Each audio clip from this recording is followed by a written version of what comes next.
Pada kesempatan kali ini saya akan menjelaskan tentang tutorial atau tata cara menyembelih hewan kurban, ya, termasuk hewan-hewan yang lain yang tentunya halal untuk disembelih, ya, ayam, itu jenisnya kambing, sapi, unta, ya.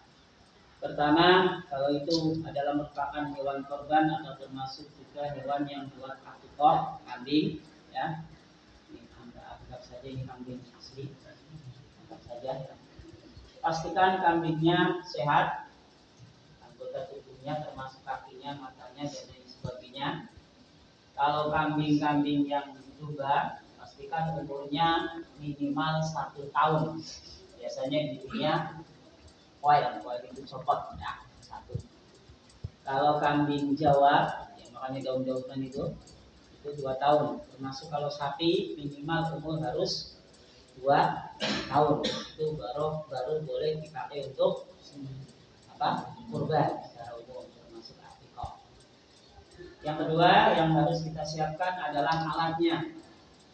Ya, pastinya alatnya pastikan pesonya harus peso atau goloknya harus golok yang tajam, ya, sesuai dengan hadis Rasulullah, "Idza qataltum fa'sinu qatlatu." Ya, kalau kamu mau memotong hewan kurban maka bagusilah dengan cara mempertajam goloknya. Siapkan kalau memang itu hewannya besar, tentu harus kita siapkan talinya, tata cara menyembelih hewannya, ya.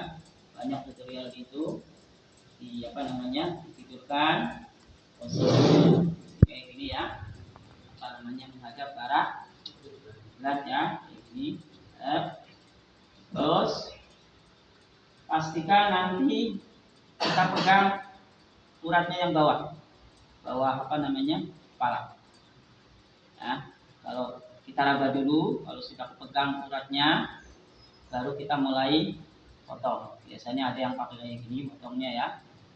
Kalau tenaganya kuat ya kayak gini boleh, tapi biasanya kebanyakan kayak gini, ya. Terus sertai doa Bismillahirrahmanirrahim, Allahu Akbar. Jangan ditepas kalau belum selesai, ulangi lagi, ya.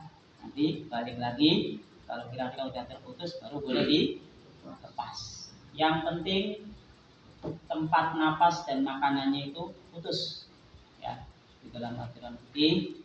Nah, habis dipotong mau jalan-jalan itu nggak ada masalah, ya. Jangan-jangan karena kekuatan tubuhnya habis dipotong itunya udah putus semua, tapi jalan-jalan nggak masalah. Secara hukum Islam itu pemotongannya sudah sah, gitu, ya. Itu cara-cara pemotongan hewan kurban.